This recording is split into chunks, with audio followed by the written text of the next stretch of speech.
So there's this new bill being proposed in Israel, and it's a big one. We're talking about a law that could actually make it a crime to talk about Jesus. Now, this isn't just some local debate. It's a story about the really delicate dance between faith, politics, and freedom. And honestly, it could have ripple effects across the whole world. So let's dig in and break down what is going on. Okay, so what's happening? Well, there's a proposed law making the rounds in Israel.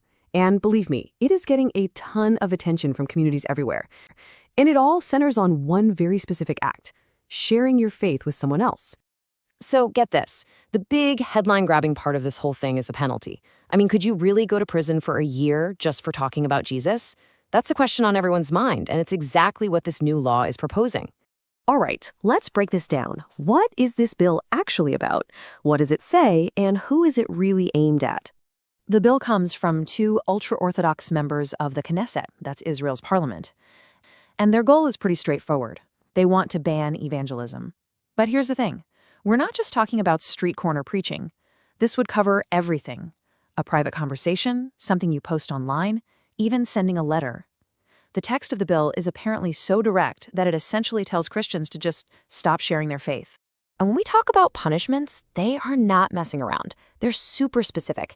If you share the gospel with an adult, you could be looking at a year in prison. But here's where it gets even more serious. If you have that same conversation with someone who's a minor, that sentence doubles to 2 years.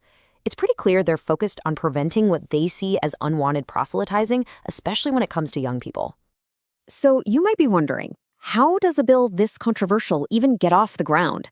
Well, to understand that, you got to look at the political players involved. The two men behind this are Moshe Gafni and Yaakov Asher. They're both part of the United Torah Judaism Party, an ultra-Orthodox party. And here's the really crucial part. They are not some fringe group with no power. No, they are key partners in Prime Minister Benjamin Netanyahu's ruling coalition. And that gives them a ton of leverage. And that leverage puts Prime Minister Netanyahu in a really, really tough spot. He's basically walking a political tightrope here, trying to keep everyone happy. You can see the problem right here.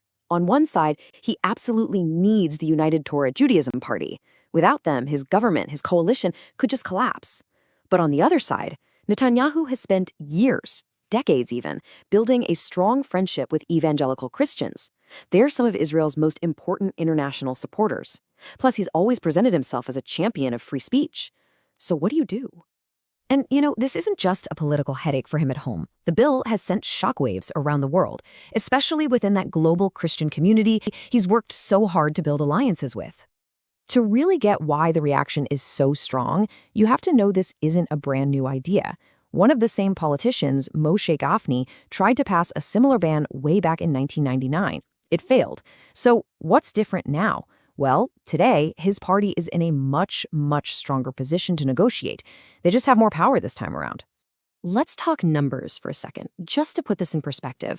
In the United States alone, there are 60 million evangelical Christians.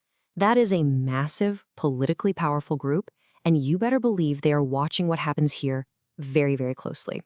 And that's just the US. If you zoom out globally, we're talking about an estimated 600 million evangelicals. Think about that. A bill like this could seriously damage relationships with a huge community that has been one of Israel's most loyal friends for a long, long time. Joel Rosenberg, who's the editor of All Israel News, he really summed up how a lot of people feel about this. He said, to silence, to muzzle and gag, to say you can't talk to another person about your faith, that is terrible. That is not freedom. I mean, that really cuts right to the heart of the issue, doesn't it? It frames this whole thing as being about a fundamental human right. So at the end of the day, what this all comes down to is a major clash. It's really boiled down to a fundamental question of freedom. And that leaves us with this huge question. When you have a head-on collision between political necessity on one side and religious freedom on the other, what's going to give? What prevails? You've got Prime Minister Netanyahu caught right in the middle. Is it going to be about keeping power, or is it about protecting principles? It's a massive question, and honestly, the answer is going to echo far, far beyond the borders of Israel.